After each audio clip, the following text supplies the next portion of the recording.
Fala aí, meu povo! Boa sexta-feira pra vocês, hein? Tô gravando vídeo do trabalho.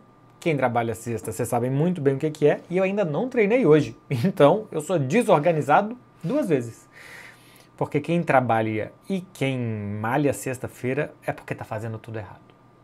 Vamos lá, gente. Muito obrigado pra todo mundo que mandou pergunta. Se vocês puderem, dar um like e se inscrever no canal pra não perder os próximos conteúdos, eu agradeço bastante a vocês. Acho que isso aqui tá alto demais, nem precisa de tanto. Aqui tá tudo certo, né? Eu vou olhar um pouquinho pra baixo só porque tá no celular as perguntas hoje, eu não trouxe tablet pra TV.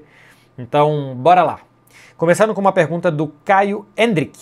Yamal ou Estevão?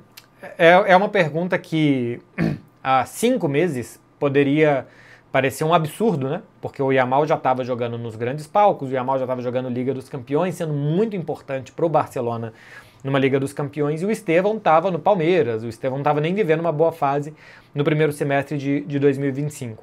Acho que ainda não é igualado, o Yamal com 18 anos já tem 2 anos de experiência na elite, em um clube de elite. O Chelsea tem uma exigência menor que o do Barcelona, porque se o Chelsea termina em 4º lugar o campeonato inglês e se ganha a Conference League, ok, se o Barcelona joga a Conference League, é um absurdo. Se o Barcelona termina em 4º lugar, La Liga também. Tudo isso porque a Premier League é mais difícil, tem mais competitividade, então o Barcelona em algum ano ficaria por ali também. Mas também o Barcelona é um clube maior do que o Chelsea, uma torcida maior que a do Chelsea e tal, com todo o respeito ao Chelsea, não sei o que e tal, mas é o que é, né? Então o Yamal já se provou em cenários maior do que o do Estevão. A projeção de carreira dos dois aqui eu acho que é bastante difícil de fazer. Acho que são 2 talentos incríveis, diferentes, 2 jogadores muito técnicos. Eles têm muitas coisas em comum, são muito técnicos, muito maduro para a idade, uma ótima leitura de jogo. Tem algo que no futebol tem cada vez menos, que é esse improviso, esse drible, essa coisa de vencer marcação num contra um, que a gente vê que os jogadores hoje em dia têm muito mais em velocidade, em arrancada do que no espaço curto. Tem uma coisa que é para onde que o mundo vai girar, né? Eles têm personalidades muito diferentes e eu acho que isso em algum momento pode fazer também alguma diferença. O Lamine é muito extrovertido, o Estevão mais introvertido, o que faz o Lamine se expor mais, mas também que pode fazer com que o Lamine lide melhor com algumas situações. Mas enfim, acho que é uma... Eu peguei sem ter uma resposta. De fato, não tenho nenhuma resposta para isso daqui. Desde a base eu já ouvia falar muito no Estevão, no Brasil, e muito do Lamine, em Barcelona também. Eu só peguei a pergunta porque eu acho interessante, que parecia um debate que se fosse feito há 6 meses essa pergunta, a gente está em novembro, se fosse feita em maio, alguém fala, pô, que absurdo, olha o Lamine na Liga dos Campeões contra a Inter, contra o Real Madrid, enquanto o Estevão no Campeonato Paulista, o que ele fez e tal. E eu acho que não dá para responder aos 18 anos. Até hoje, Lamine, não tenho nenhuma dúvida. Para daqui a 10 anos... Não sei quem é que vai terminar com uma carreira melhor, porque os dois me parecem muito bons mesmo. Eu acho que ganha todo mundo que gosta de futebol, porque tem 2 grandes jogadores para acompanhar por muito tempo. Edivânio SX9, você pensa em voltar a morar em Barcelona de novo? Algum dia sim. Já disse aqui algumas vezes, e as conversas que a gente tem aqui sexta-feira, né, que eu respondo muita coisa fora de futebol, já disse algumas vezes que eu não tenho nenhuma dúvida que eu estou perdendo qualidade de vida em São Paulo, que eu estou perdendo enquanto cidade em relação ao que eu tinha em Barcelona, que eu tenho hoje, e eu vim aqui perseguir outras coisas. Satisfação profissional, estar mais perto da família, estar mais perto do meu país, me reconectar um pouco com o meu país também, vim buscando tudo isso. Mas se eu puder escolher um lugar para morar no mundo, eu vou escolher Barcelona. Hoje eu fiz uma escolha profissional diferente, daqui a pouco pode ser que eu faça uma escolha pessoal. Pode ser que os caminhos da vida me façam escolher, apesar de ter uma qualidade de vida diferente, uma escolha pessoal também estar no Brasil, estar em São Paulo ou em algum outro lugar por aqui. Mas sim, eu penso todos os dias da minha vida que eu ainda vou morar em Barcelona. Não tem nenhuma dúvida disso. A gente pode viver muitas vidas numa vida só, assim, tem pessoas que têm mais o privilégio de poder escolher e eu... Fico muito feliz de eu poder ser uma dessas pessoas que pode escolher. E hoje eu escolho São Paulo e eu algum dia escolherei Barcelona de novo. FP Nascimento. Pelo que foi jogado na seleção até agora, você realmente acha Vini mais importante que o Rafinha? Pois é, isso daqui foi uma dinâmica que a gente fez no De Placa essa semana, dos jogadores mais importantes para a seleção. Acho que estava eu, Vitor Sérgio e Ricardinho Martins, se eu não estou enganado. Caio Capita. Pô, estava eu, VS... Eu acho que era o Caio. A gente colocou... Caio, que aliás é muito bom comentarista. Cada vez que eu vejo eu gosto mais. A gente colocou Vini e depois a dupla de volantes como os jogadores mais importantes, depois o Alisson, depois eu acho que o Rafinha e Estevão como os 6 mais importantes. Eu acho o Vini mais importante do que o Rafinha, e daqui a pouco vai ter uma pergunta da temporada do Vini 23-24 e do Rafinha 24-25, pela questão do 1 contra 1. Embora assim, na seleção o Vini não tenha conseguido, o Vini não tenha clicado, o Vini da seleção não é nem de perto o Vini do Real Madrid, que ele foi na temporada 23-24, que eu acho que ele está jogando bem, não naquele nível, mas está jogando bem.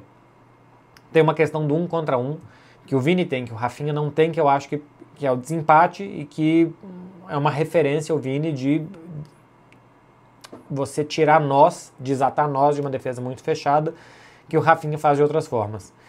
Mas eu acho que pode ter debate, né? Porque quanto mais passa o tempo e quanto menos o Vini clica, especialmente em jogos difíceis, como foi o jogo contra a Tunísia, que o jogo ficou difícil para o Brasil, muito mais do que eu acho que deveria ser, e ele não consegue, mas a gente pensa, pô, e o Vini, e o Vini, e o Vini, e são muitos anos já, né? É um ciclo de Copa do Mundo apostando muitas fichas no Vinícius, por tudo que ele se tornou no futebol, e que ele ainda não conseguiu corresponder da forma com que a gente espera. O John Mello, Gabigol tá valendo o investimento que o Cruzeiro faz? Estão conseguindo extrair o máximo dele? Não, ele não vale o investimento, o Gabigol é muito caro. Tem algo também que é assim, o Cruzeiro não teve que pagar nada ao Flamengo, porque ele saiu livre, né? Normalmente quando você compra um jogador no preço do Gabigol hoje, sei lá, comprando por baixo o Gabigol, ele custaria 5 milhões de euros, porque hoje, se eu não estou enganado, o Santos contratou Barreal por esse valor, né? 5 milhões de euros, de dólares. Vamos imaginar que o Gabigol valesse 5 milhões de euros. Isso dá 30 milhões de reais.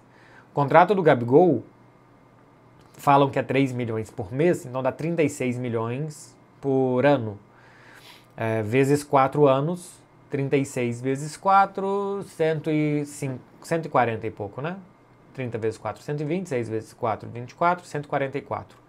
Se você tira os 30, mais ou menos, que seria só da contratação, sobra 114. Aí se você divide o salário dele, 114 por 4, dá menos do que ele ganha hoje. Enfim, o que eu quero dizer é que como ele não custou nada, que o Cruzeiro teve que pagar o Flamengo, tem uma conta aí que a gente deveria somar o valor de transfer, o que não teve. Em todo caso, ele é muito caro para o que ele custa ao Cruzeiro. É um reserva que não entra e muda todo o jogo. O Arroio, por exemplo, acho que está sendo mais importante para o Cruzeiro na reta final do que o Gabigol. E eu acho que não extraem o máximo dele, porque o máximo do Gabigol hoje é menos, pelo menos por enquanto, do que já foi. Gabigol perdeu a arrancada, Gabigol perdeu capacidade de pressionar que ele tinha, movimentação sem bola. Tem pouca coisa do Gabigol. Tem a estrela, isso ele sempre teve, mas nem sempre a estrela brilha. Acho que de vez em quando o trabalho, o suor também fazem muita diferença. Não quero dizer que ele não esteja trabalhando, mas ele não consegue mais fazer o que ele fazia. Acho que ainda pode conseguir porque é novo, né? Tem idade para conseguir jogar no nível físico que ele jogava no Flamengo e hoje ele não consegue.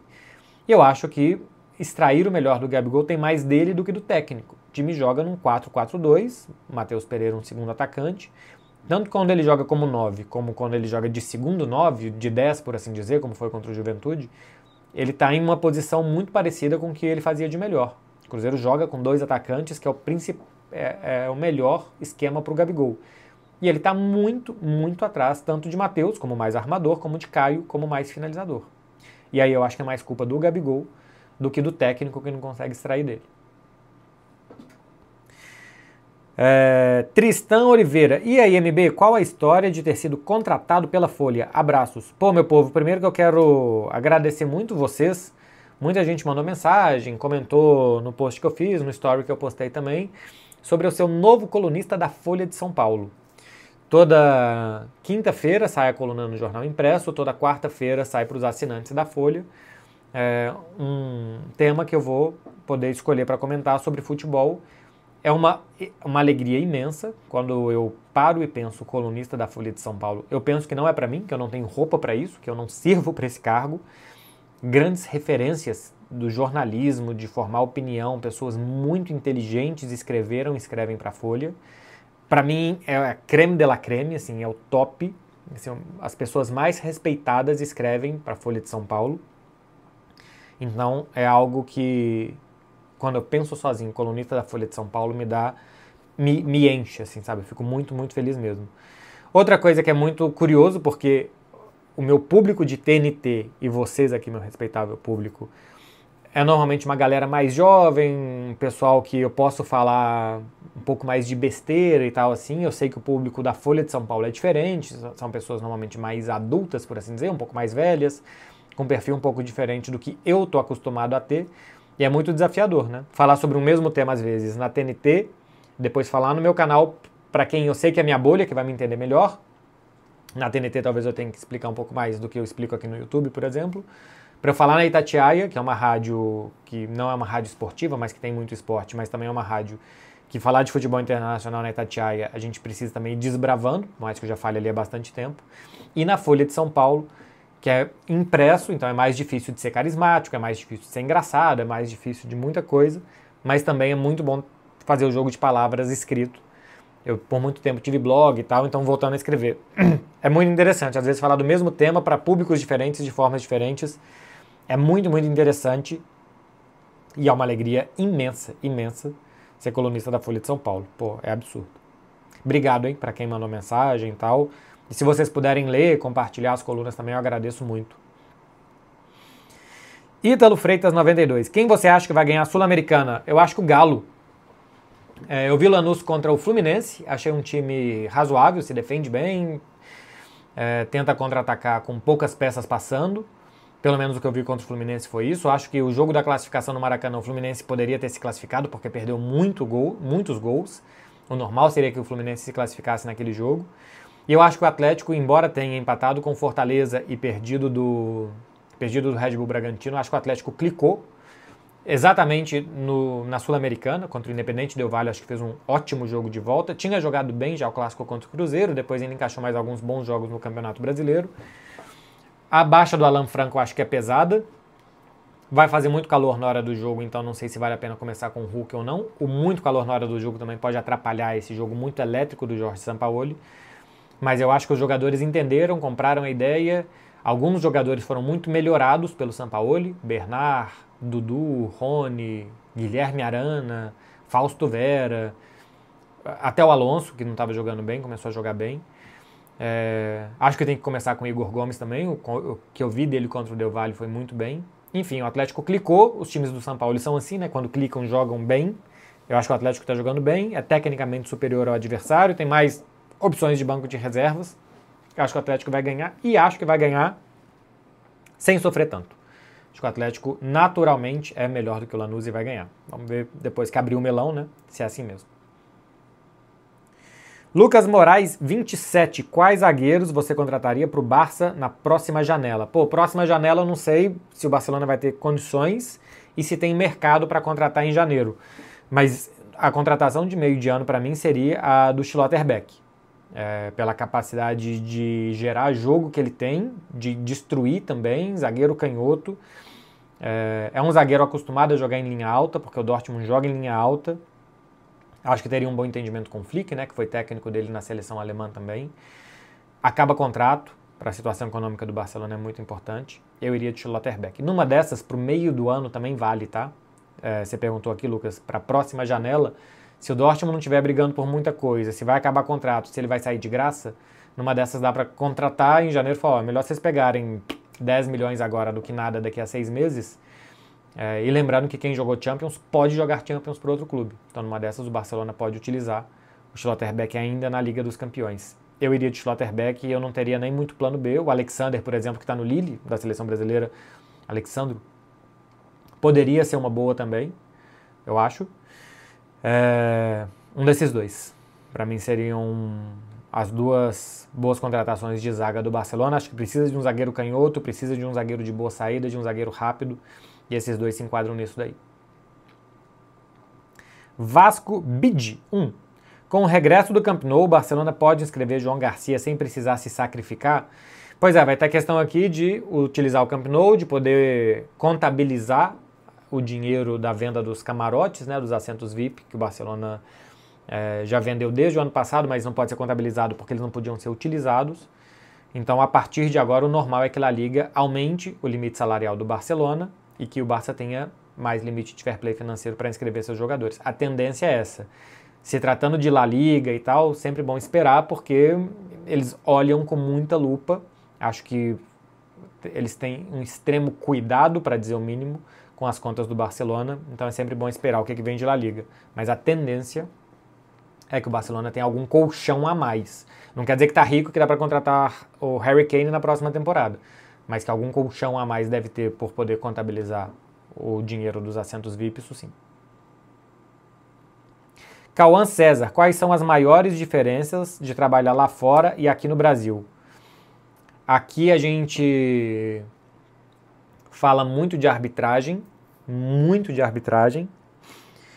e no Brasil se tem mais protagonistas, né? Se tem menos um duopólio, por exemplo, de Barcelona e Real Madrid, que você sabe que você vai analisar aqueles dois ali durante todo o campeonato, porque são os dois grandes clubes e eles vão brigar pelo título. Aqui, por mais que o São Paulo não dispute o título, você tem que falar, pô, o que está acontecendo com esse clube grande que não está disputando? O que está acontecendo com o Corinthians, que tem um Memphis, que faz um golaço, aço, que fez contra o São Paulo, mas que não brilha tanto. No Brasil você tem um leque muito maior de coisas para olhar, é muito mais plural o futebol brasileiro, tem muito mais idas e vindas também, um futebol muito mais inconstante do que no Campeonato Espanhol, por exemplo, que você vai analisar o Campeonato Espanhol, você sabe, pô, deixou ponto no Las Palmas, tem que recuperar de algum lugar, deixou ponto no Las Palmas, deixou ponto no Celta, deixou ponto na Real Sociedade, deixou ponto no Raio Vallecano, seu campeonato quase já foi para o espaço. Aqui poderia ser assim para Palmeiras e Flamengo? Não, porque aqui, mesmo os que sobram, falham muito mais do que na Espanha, por exemplo. Então tem algo de... O campeonato é muito mais equilibrado, é muito mais imprevisível, tem muito clube grande, torcida grande frustrada, porque estão no meio da tabela, e a gente fica tempo demais falando de arbitragem, muito mais do que fora, e olha que na Espanha fala-se muito de arbitragem e tal, sempre também é um tema. Rodrigo Gomes 06. Beckler, você vê essa esperança do Neymar estar bem para a Copa igual o Ronaldinho em 2009? Abraços. Cara, acho que aqui tem uma diferença. O Ronaldinho em 2009, 10, ele não tinha nada físico que o impedisse de jogar, né? O Ronaldinho tinha algo que ele estava em declínio técnico de algum tempo no Barcelona, depois no Milan, então ele não conseguiu, pós 2005, 2006, jogar naquele nível mais, e o Dunga entendeu que pelo comportamento, como ele queria jogar e tal, o nível técnico do Ronaldinho não servia. O Neymar tem uma questão física, o Neymar quando está bem fisicamente, contra o Mirassol, por exemplo, ele pareceu à vontade fisicamente, ele jogou muito bem, correu muito bem, fez um pênalti que eu acho que é circunstancial, o Neymar nunca tinha feito um pênalti na carreira, não vai fazer pênalti toda hora. Prefiro muito mais analisar as ações dele com a bola, que foram muito boas, embora perca a bola do jogo, né? Então, acho que ele pode se recuperar tecnicamente. A minha dúvida com o Neymar é física. E não só dele conseguir estar em campo 90 minutos, dele não se lesionar. Hoje tem uma questão muito grande de trabalho sem bola, né? Então, não sei se o Neymar vai se desgastar muito sem bola, se o Ancelotti vai querer montar um time para proteger o Neymar sem bola, deixar ele um pouco mais livre de atribuições defensivas. Se isso muda totalmente os planos que ele tem de um ataque muito móvel, o Neymar é menos móvel. Então tem muitas questões envolvendo o Neymar que passam pelo físico dele não conseguir ter a mesma desenvoltura dos outros jogadores, e se o técnico vai querer isso ou não. Vila 1810, Fla e Palmeiras estão perdendo gás justo na hora H? Eu acho que sim, mas não quer dizer que seja uma curva descendente definitiva. Eu acho que em alguns momentos, e neste momento, Palmeiras e Flamengo estão numa curva descendente física e mental. Porque eu acho também que vem uma final de Libertadores daqui a uma semana e que é muito difícil você estar concentrado, mobilizado com a mesma capacidade de golpear, sabendo que você tem uma final de Libertadores daqui a pouco. É muito difícil manter esse ritmo, e olha que teve muita gente fora agora que desconfigurou os times por conta das seleções, o que também ajudou em tudo isso, né? Os caras chegarem e jogarem 24 horas depois que chegaram, menos de 24 horas depois que chegaram e tal. Eu acho que estão perdendo sim o gás, mas eu acho que eles vão retomar o gás na final da Libertadores. Acho que ainda podem ser 2 rodadas que eles têm agora, final de semana e terça-feira, esquisitas. Acho que as rodadas deles podem ser esquisitas, de Flamengo e de Palmeiras, porque tem jogos difíceis, né? Palmeiras contra Fluminense, o Flamengo contra o Red Bull Bragantino, que ganhou 3 jogos. Depois o Palmeiras contra o Galo, pós-Sul-Americana. O Flamengo, perdão, contra o Galo e o Palmeiras contra o Grêmio. Essas 2 rodadas ainda são estranhas, e eu acho que depois da Libertadores, acho que eles tendem a jogar normalmente de novo pelo Campeonato Brasileiro, mas eu ainda acho 2 rodadas esquisitas para os dois. Matheus Magalhães 1. O que tem achado do trabalho do Davi Ancelotti? Pô, inclusive eu não sei por que se fala David, eu não sei se ele pediu pra falar assim, mas pode ser que seja. Eu vejo todo mundo falando David Ancelotti. Cara, eu acho um trabalho inconstante, de um técnico novato ainda, num contexto diferente para ele, né? Porque futebol brasileiro, que ele conhece muito pouco também. Acho um trabalho confuso do Davi Ancelotti. Porque mudou muito o time oscilou muito de resultados, de desempenho, de formação, todo tipo de oscilação o Botafogo passou. Um técnico que não conhece muito bem os contextos de futebol brasileiro, que acho que também tem dificuldade disso. De um time também que foi montado e desmontado, né? Assim, um clube que passou por muita revolução esse ano. Então acho o trabalho dele confuso. Acho que algumas vezes é pouco coerente, é difícil imaginar qual que vai ser o resultado de um jogo do Botafogo, porque alterna bons e maus momentos dentro de um próprio jogo. Acho confuso, é inconclusivo. Assim, a não ser que você conclua que confuso é ruim. Mas eu acho inconclusivo ainda saber tanto o trabalho do Davi Ancelotti no Botafogo, como para onde vai a carreira dele.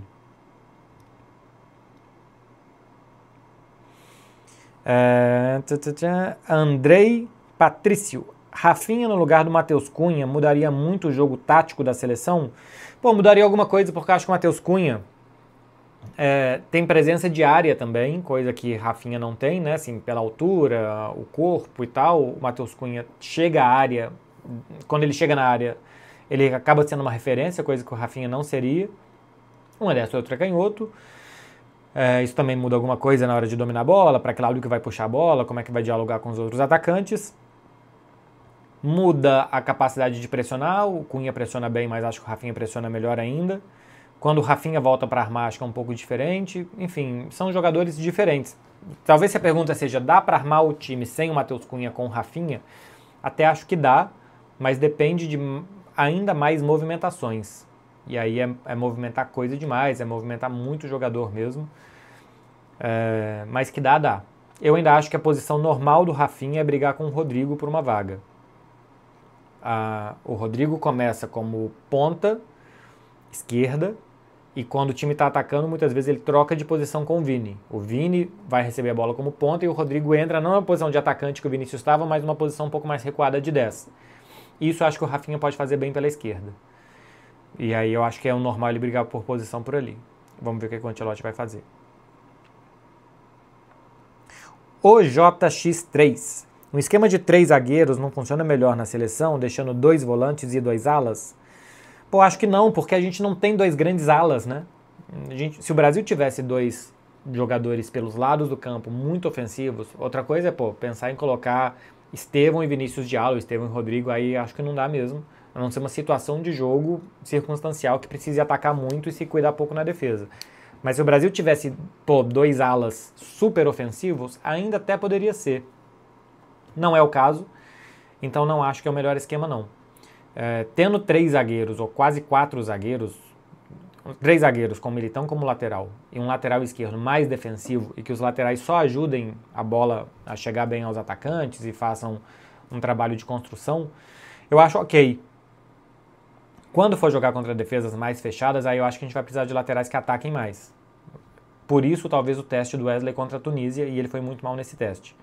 Mais 3 zagueiros e 2 alas, a gente precisaria ter 2 grandes alas. Porque eles, no final das contas, é assim, 2 volantes a gente já usa. 2 alas iam tomar o lugar de 2 laterais. 3 zagueiros. Um zagueiro ia tirar um lugar de um jogador de frente. Isso eu não acho que faça sentido no Brasil, né? Você vai manter o Estevão, vamos imaginar que você vai manter o Vini, você vai ter mais um ali. Então, você vai tirar o lugar do Rafinha, ou do Rodrigo, ou do Matheus Cunha, ou do João Pedro, você vai tirar um lugar de um atacante para ter um zagueiro. Se você tivesse ótimos alas, tudo bem. Não tem, para mim não faz sentido. Gustavo.sic fala sobre a narrativa criada sobre o Palmeiras ser beneficiado pela arbitragem. Tem essa narrativa de que o Palmeiras está sendo beneficiado pela arbitragem nesse Campeonato Brasileiro, também tem a narrativa de que o Flamengo sempre é beneficiado pela arbitragem, tem a narrativa de que o Corinthians sempre é beneficiado pela arbitragem, tem a narrativa de que os times de fora do eixo, Cruzeiro, Atlético, Inter, Bahia, Grêmio, sempre são prejudicados. Tem narrativa para todos os gostos. Então tem várias narrativas. O Palmeiras tem mais uma sobre ele. O Palmeiras não é eu acho que existe um vitimismo da parte do técnico do Palmeiras, de alguns palmeirenses, de achar que só existe essa narrativa com o Palmeiras. Existe a narrativa para todo lado. Então, no final das contas, é todo mundo querendo atrapalhar o árbitro, que já é atrapalhado, normalmente já é atrapalhado por si só o tempo inteiro. Dentro de campo, os jogadores querem atrapalhar, na beirada do campo, os técnicos querem atrapalhar, nas entrevistas, os técnicos querem atrapalhar, nas análises, os jornalistas também querem atrapalhar os árbitros e crucificar o árbitro, e antes do jogo começar a falar que o árbitro vai errar. Ninguém quer ajudar. José Mael Amaral. Maradona é tratado como um ídolo em Barcelona? Não. Tem muito tempo já que jogou lá, jogou pouco tempo. O auge dele foi no Napoli depois e na seleção da Argentina. Tratado como um grande jogador que passou pelo Barça, mas que teve seu auge em outro lugar. Michele Jeski. Quais seleções tu acha que brigam pelo título da Copa do Mundo? Espanha, Argentina eu acho que estão um degrauzinho acima dos outros. Portugal e França estão num degrauzinho logo depois. E aí eu acho que vem Brasil, Alemanha, Croácia sempre chega, então a Croácia talvez esteja por ali. Mas depois eu acho que vem Brasil e Alemanha. Holanda, por ali. Mas eu acho que hoje tem 4 que estão talvez um pouquinho acima. Que são Espanha, Argentina, França, Portugal. Embora a Euro, por exemplo, de França e de Portugal tenha sido bastante ruim. E depois Brasil, Inglaterra, Alemanha, ou por nomes, ou por capacidade de melhorar até a Copa do Mundo, ou por alguma coisa coletiva que a Alemanha, por exemplo, mostrou na Euro. Foi eliminada num jogo duríssimo com a Espanha, com aquele pênalti do Cucurella que poderia ter sido marcado, e eu acho que deveria ter sido marcado. A Inglaterra, que mesmo sem jogar bem a Euro, chegou à final, fez uma eliminatória segura, num grupo muito fácil. Enfim, acho que são essas aí. Não sei se Marrocos vai chegar, se alguma seleção sul-americana, Uruguai ou Equador podem chegar também. Não sei se vai ter uma surpresaça dessas também. Se eu soubesse, não seria surpresa. Inácio Carlos, 18º, 18TH. Acha que o Rafinha volta para destruir os jogos logo de cara? Não. Uma lesão muscular, 2 meses fora, tem que ir com calma com o Rafinha para ele não ter mais recaída, para ele ganhar confiança de novo. Ano de Copa do Mundo, né? Assim, os jogadores vão começando a pensar, caramba, um ano de Copa do Mundo não tem sequência, não me sinto bem, se eu me lesionar de novo e tal, tem um fator psicológico muito importante aqui.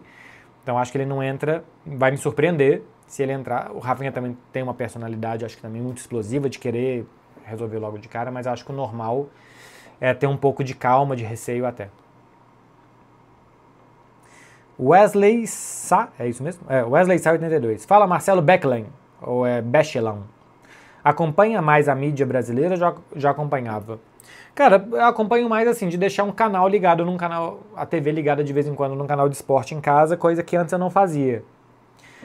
Mas de resto, tem dia que eu venho pro trabalho assistindo alguma coisa da mídia brasileira para me preparar também pro trabalho.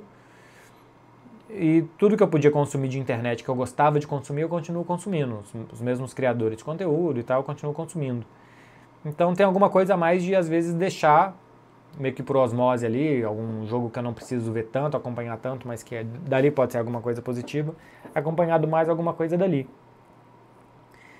Mas não tanto a mais, assim, eu assisto mais jogo, futebol brasileiro, então acompanho mais a mídia brasileira nesse sentido também. Leio mais, para me informar mais, então, nesse sentido sim, né? FP Nascimento. Acha que forçar mulheres no meio de futebol acaba prejudicando as mulheres competentes?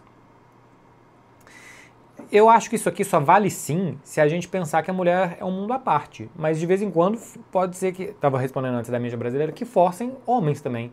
Pode ser que forcem ex-jogador, pode ser que forcem pessoas muito técnicas, né? Pessoas com palavreado muito técnico, por exemplo, e tal. E eu acho que isso também pode, não sei, forçar um ex-jogador comentarista pode prejudicar os bons ex-jogadores comentaristas. Então, não sei por que a mulher tem que ser colocada aqui num ingrediente à parte de uma receita de mídia brasileira no total. Maus profissionais tiram espaços de bons profissionais? Pô, se for isso, não sei por que a, não sei por que a mulher está diferente dessa pergunta, sabe? Para mim o problema está na pergunta. Porque você vai ver uma mulher e você vai falar que todas as mulheres são ruins, se tem uma mulher que você não gosta analisando? Porque quando você vê um ex-jogador, você não fala que todos os ex-jogadores são ruins. Um jornalista homem, por que todos os jornalistas homens são ruins? Um jornalista analista tático, por que todos os jornalistas analista táticos são ruins? Então aqui mostra um preconceito com as mulheres mesmo. Você tem que individualizar. Esse daqui eu gosto mais, esse daqui eu gosto menos, esse aqui me parece que explica melhor, esse aqui me parece que explica pior. Não porque é mulher, é jornalista, é mais técnico, é ex-jogador. Então, acho que tem um problema aqui na sua pergunta, FP Nascimento. Lucas Ledir. Como faz para ser conservado assim? Comer bem, dormir bem, água, exercício físico. Nada mais que isso. Nada mais. Ah, tem um creminho anti-idade que eu passo. Só. De vez em quando. Tenho esquecido de passar. Marcos 7 Tavares. Ah, o Marcos... Ih, era para ter riscado, nem risquei. Bom, quem quiser, ó, Marcos _ 7 Tavares, mandar um abraço para ele. Eu acho que ele tá um pouco de carente, querendo atenção. Cara mais burro que conheço, como fala do melhor de todos os tempos que não senta na mesa. Acho que ele tá querendo dizer do Cristiano Ronaldo, que eu falei que não senta na mesa de Messi e Pelé. Cara, você é uma bicha, seu burro velho nojento do caralho. Marcos _ 7 Tavares. Tavares com S. Que pena que você se importe tanto com a minha opinião, cara. Nem eu me importo tanto com a minha opinião. E você ficou muito irritado por uma coisa que eu falei uns 2 meses atrás. Calma, cara. Desce daí, Marcos 7 Tavares. Desce daí que você vai se machucar, cara. Primeiro que você tem que usar mais vírgulas, porque o seu uso de vírgulas é muito precário, você não colocou quase nenhum. Segundo que chamar alguém de bicha, não sei se isso é uma ofensa ou só uma característica. E terceiro, que o Cristiano Ronaldo não é o melhor de todos os tempos. Então você vai ter que se morder de raiva, Marcos 7 Tavares, porque você fica muito irritado por uma opinião minha, cara. Caramba, você sai completamente do eixo, perde seu psicológico de farofa que você tem por conta de uma opinião de alguém. Coitado de você. Você é um pobre coitado. Lucas Berwanger. Como tem visto a diferença de cultura no futebol da Espanha para o futebol do Brasil? Pô, acho que essa pergunta aqui eu respondi já mais ou menos anteriormente, né? Que tem essa cultura da gente, aqui acho que fala mais de arbitragem, embora a Barcelona-Real Madridização da Espanha também se fala muito da arbitragem desses dois times e tal. É porque se fala menos dos outros, porque esses dois monopolizam tudo. E tem essa questão do Brasil ter muitos clubes grandes, então tem muito clube de meio de tabela e tal, que é muito importante. Enfim, acho que já respondi essa pergunta anteriormente. Wilson.n. Um jogador de mais pausa e visão de jogo como o Neymar não seria bom em um jogo como os da Tunísia? Sim, eu acho que a característica de um jogador organizador, de parar, pensar, dar mais sentido ao jogo, faria muito sentido naquele jogo mesmo. E com a qualidade do Neymar, mais ainda. Inclusive, achava que a entrada do Paquetá daria isso à seleção e acho que mudou muito pouco. A minha questão é, entra o Neymar naquele jogo, acho que com a bola ele ia ajudar muito, porque ele é excelente. Sem a bola, como a Tunísia saía muito rápido e fácil das pressões que o Brasil tentava fazer no primeiro tempo para recuperar, aqui eu tenho minhas dúvidas do tanto que o Brasil ia pressionar bem com o Neymar. Não sei que fisicamente ele esteja muito melhor do que ele tem se demonstrado, não só quando ele joga 90 minutos, mas a intensidade de jogo para pressionar, correr para trás e recuperar a bola também. Mas sim, adversário fechado, a capacidade técnica de jogar em espaço curto, de ler bem os espaços, de ler bem o jogo, a inteligência futebolística faz muita diferença em um jogador como o Neymar. Eu acho que ajuda bem em jogos assim. A questão é física sem bola depois que perder a bola. O Wallace Costa 23, favorito para a final da Libertadores. Acho muito igualado o Flamengo com algo a menos sem Pedro e sem Gonçalo Plata, né? Vai ter Bruno Henrique, que eu nem sei se no final das contas, porque eu tirei folga ontem se o Bruno Henrique está lesionado ou não. Trabalhei até quarta-noite quando ele tinha saído. Eu vou conferir agora. Quando ele tinha saído do jogo com um incômodo na coxa.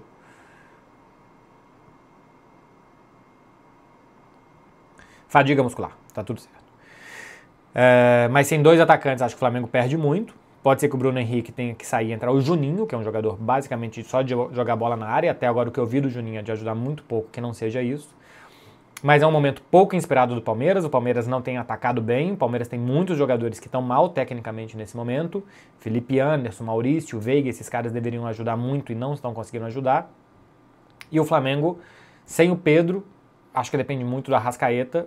Numa dessas, o Carrascal também aproveita bem os espaços deixados pelo Arrascaeta, mas depende muito do Arrascaeta. Enfim, são dois times com seus problemas. O que eu acho que hoje desequilibra um pouco em relação ao que a gente teve quando os times se classificaram é a lesão do Pedro e o que a gente já tinha, a suspensão do Plata. Isso eu acho que desequilibra. Isso eu acho que deixa aí em 55-45 nesse momento para o Palmeiras.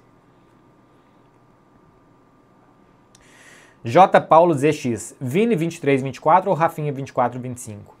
Eu tinha falado um pouco disso anteriormente. Eu acho que tem um fator aqui do Vini, que é a capacidade de 1 contra 1 e de muitas bolas no Vini, e ele acaba decidindo. 23-24 foi uma temporada que isso aconteceu. A gente viu isso contra o Bayern de Munique, por exemplo. O Rafinha, acho que foi excelente, 24-25. Ótimo nos jogos grandes. Fez gol contra a Inter, deu assistência contra a Inter, tinha feito antes contra o Dortmund, foi o grande jogador do Barcelona nos jogos contra o Benfica, fez uma porrada de gols em clássicos. Eu acho bem parelho, tá? Um fator aqui que eu vou usar para desequilibrar isso daqui a favor do Vini é capacidade de 1 contra 1. Duelo de 1 contra 1 que o Vini tem em espaço curto, que eu acho que ajuda muitas vezes a abrir defesas, que o Barcelona, quando precisava, usava o Lamine e não o Rafinha, por característica de jogador. Mas o Rafinha jogou nível melhor do mundo em 24-25, assim como o Vini 23-24. Outra coisa é quem é que votam, quem é que elege e tal, mas o nível dos dois foi... Se alguém jogar o que esses caras jogaram, é nível melhor do mundo. 7_Morozes. MB, o que você acha da opinião impopular sobre o drible/firula ser subestimado? Exemplo, R10. Cara, drible / firula acho que são coisas diferentes, né? Drible é drible, firula é firula. O Ronaldinho, acho que ele driblava objetivamente, com beleza, com plasticidade, com alegria, mas normalmente era para se limpar de adversários e fazer a bola avançar. O Ronaldinho tinha algo de abrir espaço no campo do adversário, de fazer com que o time se sentisse mais confiante, de que abria espaço para os companheiros e tal, que não se mede só por número de dribles, assistências, passe-chave, gol. O Ronaldinho teve uma capacidade de transformar clubes. Transformou o Barcelona, mudou a energia do Barcelona, fez a mesma coisa no Galo depois e tal, que não se mede em números. Sobre drible ser superestimado, acho que depende do drible. Onde você vai driblar, com que intuito você vai driblar, qual tipo de vantagem que você vai gerar com o drible. Agora, defesa da Inter de Milão, linha de 5, linha de 3, 2 caras na frente bloqueando passe e tal. Você vai ficar girando a bola de um lado para o outro, dificilmente vai entrar. Ou você vai ter um cara driblando, como o Lamine fez, e que vai te destravar muitos jogos. Defesa como a da Tunísia, entrar com drible ali era muito importante. O Estevão foi quem melhor fez isso. Então tem dribles e dribles. Tem drible que não serve para nada. Você vai pegar uma bola no meio campo, um contra-ataque, quer pegar e passar. Você vai driblar para sofrer uma falta e matar no seu contra-ataque, ou você vai ter drible no lugar certo que vai abrir uma defesa. A pessoa ter uma opinião de que drible é uma firula e é superestimado, ou ela está analisando só um tipo de drible, ou ela está de má vontade com o artifício importantíssimo que o drible é para o futebol. A sensação que eu tenho é essa. João Luca Araújo. Acha que Matheus Pereira e outros meias armadores deveriam ter espaço na seleção? Eu acho que eles poderiam ter e ajudariam em situações como essa contra a Tunísia, que o Brasil vai precisar muito de achar espaço em defesa fechada. Mas se for melhor treinado, se tiver mais tempo e tal, dá para entrar em defesas fechadas com muita troca de posição também. Quando um cara sai e outro entra aqui, gera uma dúvida no zagueiro, veio o passe e a partir dali você gerou uma jogada muito perigosa, um gol. Dá para fazer isso também. Sempre dá para fazer de outro jeito. Em jogos de transição, que o Brasil vai recuperar a bola e vai contra-atacar, aí esse meia, armador e tal, não sei o que, é mais dispensável para você ter mais jogadores de correr e de se movimentar muito na frente. Eu tô nas últimas? Tô. 3 últimas, hein, meu povo? Dá um like ainda se você não deu ainda, que me ajuda bem. Pode fazer isso agora, enquanto eu ajeito meu cabelo, que eu já tinha visto que estava ruim. H. Riqueto. O Flick já atingiu o teto dele no Barça? Não. Quando ele melhorar a defesa, ele vai atingir o teto dele. Acho que ele ainda pode melhorar a defesa do Barcelona. Ela piorou essa temporada em relação à outra. Caso ele melhore a defesa do Barcelona, eu acho que ele pode fazer isso. Ele vai atingir o teto dele. Por enquanto, não. Luiz EBF. Hipoteticamente, o R9 seria o melhor 9 para quebrar essas defesas fechadas que o Brasil tem dificuldade? Ele seria o melhor 9, sim, porque ele é o melhor 9. Então, uma defesa fechada como essa da Tunísia, você tem um cara como o Ronaldo, que pode receber na frente, que pode receber e girar, que pode jogar no espaço curto, que pode driblar no espaço curto numa faixa central. Pô, ele é um atacante perfeito para tudo isso. Então, hipoteticamente, sim, seria o melhor 9. É melhor do que um 9 só de área.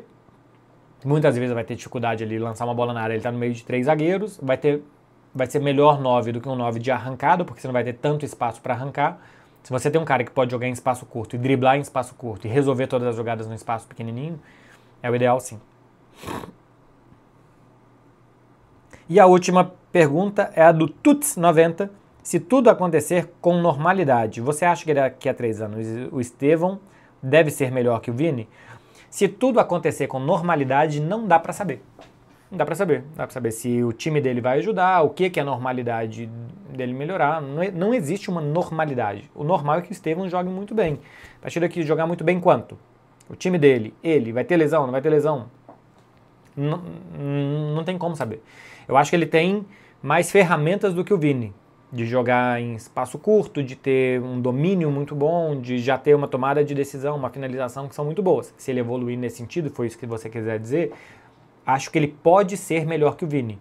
Agora, o Vini tem uma mentalidade decisiva, de não desistir, de não se abater com os jogos, de mesmo quando tudo tá ruim, continuar tentando, que também não é fácil de se ter. É normal que um jogador, quando as coisas começam a ir mal, que ele se afunde dentro do mundo dele e que perca muita confiança, e o Vinícius não mostra isso. Vinícius tem uma força, explosão, velocidade para receber bola em espaço, que também é muito importante. Então, eu acho que o Estevão tem aos 18 ferramentas que o Vini não tinha aos 18. Então, é normal pensar que tiver 23, 24 a idade do Vini, ele desenvolver essas ferramentas que ele pode ser melhor. Mas o Vini também desenvolveu muito o jogo dele. Então vamos ver. E o Vini pode virar também um passador, um jogador de leitura, como no Real Madrid ele já deu algumas mostras de que pode ser em alguns momentos. É muito difícil, cara. Fala assim, pô, com normalidade, o que as coisas vão acontecer daqui a 3 anos? Pega 3 anos atrás, o que você imaginava de muitos jogadores, o que eles foram. Pega vários e vários desses garotos prodígios, lista dos 10 melhores jovens, o que eles foram. É muito difícil saber o que é normalidade. Por falar em normalidade, muito difícil saber o que vocês vão fazer no final de semana. Se vocês vão agir com normalidade de gastar dinheiro e não pegar ninguém. Se vocês vão ficar doidões e depois vão vir aqui comentar no vídeo. Normalidade de vocês, é muito difícil saber o que eu espero desse meu respeitável público, que vai deixar um like aqui para me ajudar e vai se inscrever no canal. Vai aproveitar o final de semana de vocês, meu povo, vai ser feliz, vai se divertir com normalidade. Valeu, gente. Até mais. Tchau, tchau.